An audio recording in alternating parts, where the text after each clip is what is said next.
Good day everyone, and we're back nga dito pa rin sa ating program kung saan pinag-uusapan natin ang mga balita na gumugulantang sa atin sa mundo ng politika, ng showbiz at ng social media. Huwag na natin pang patagalin to, let's get this party started. This is Kami Weekly Top with Kuya Mark.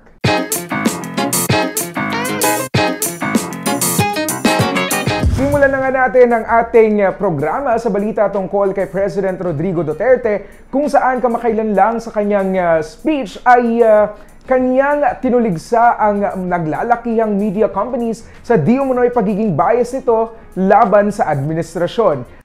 Talagang mga ang journalista na, sabihin ko sa iyo, talagang walang hiya, pati yung ABS-CBN.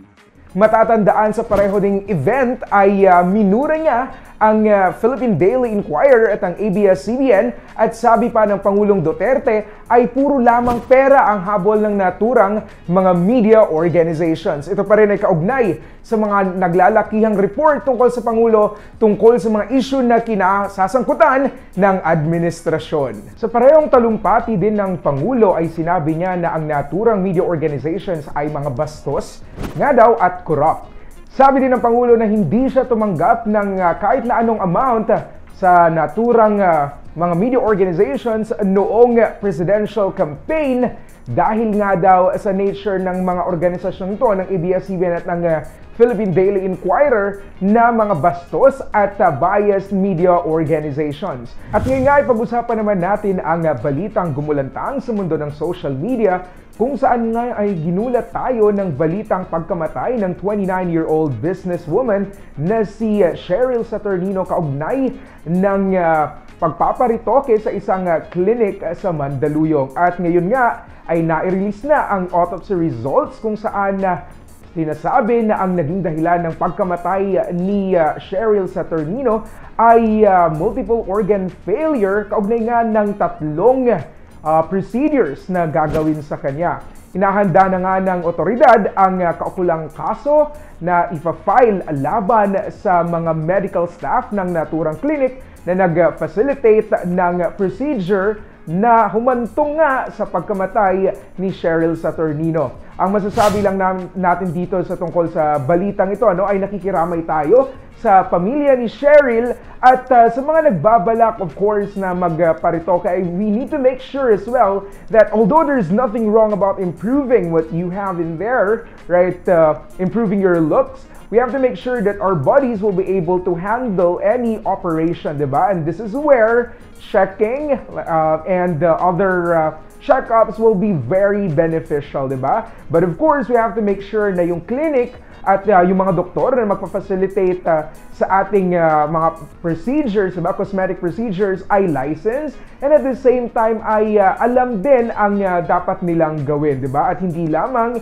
pera ang habol sa kahit na anong gagawing procedure because at the end of the day, diba, ang nakasalalay dito ay ang health at ang buhay natin. At sobrang dami nga ng mga kaganapan sa mga nakalipas na mga araw. Pag-usapan naman natin ang balita na patuloy na gumugulantang sa mundo ng showbiz. Kamakailan nga ay patuloy pa rin ang bulong-bulungan at usap-usapan kung sino ang susunod na lilipad bilang Pinay superhero Darna. Ito pa rin ay kaugnay ng pagkumpirma ng ating paborito na si Angel Locsin na hindi na nga siya magiging or hindi na siya lilipad muli bilang Darna kaugnay ng kanyang karamdaman. At kaugnay nga ng balitang ito ay sa social media pumutok ang bulong-bulungan at ang usap-usapan na si Maha Salvador nga daw ang papalit kay Angel Locsin bilang Darna kaugnay ng makahulugang pagpapalitan ng messages ni Angel at ni Maha sa Instagram post. At kaugnay pa rin ng balitang yan, napakaraming mga pangalan ang lumutang kung sino nga ba ang sisigaw bilang Darna sa mga susunod na buwan. Kaugnay ng remake na ito, ang mga pangalan ni Ellen Adarna at RC Munoz, kabilang na din si Nadine Lustre at si Yasi Pressman ay napag-usapan din.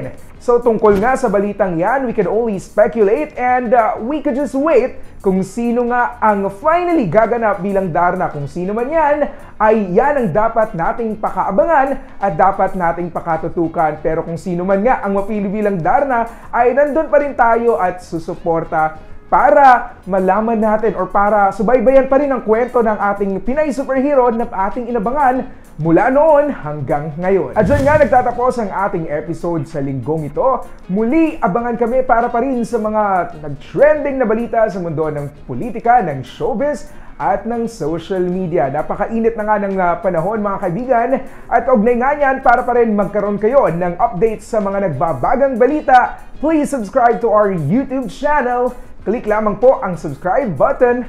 Magandang araw po sa inyong lahat and have a happy weekend. Ito pa rin ang Kami Weekly Top with Kuya Mark.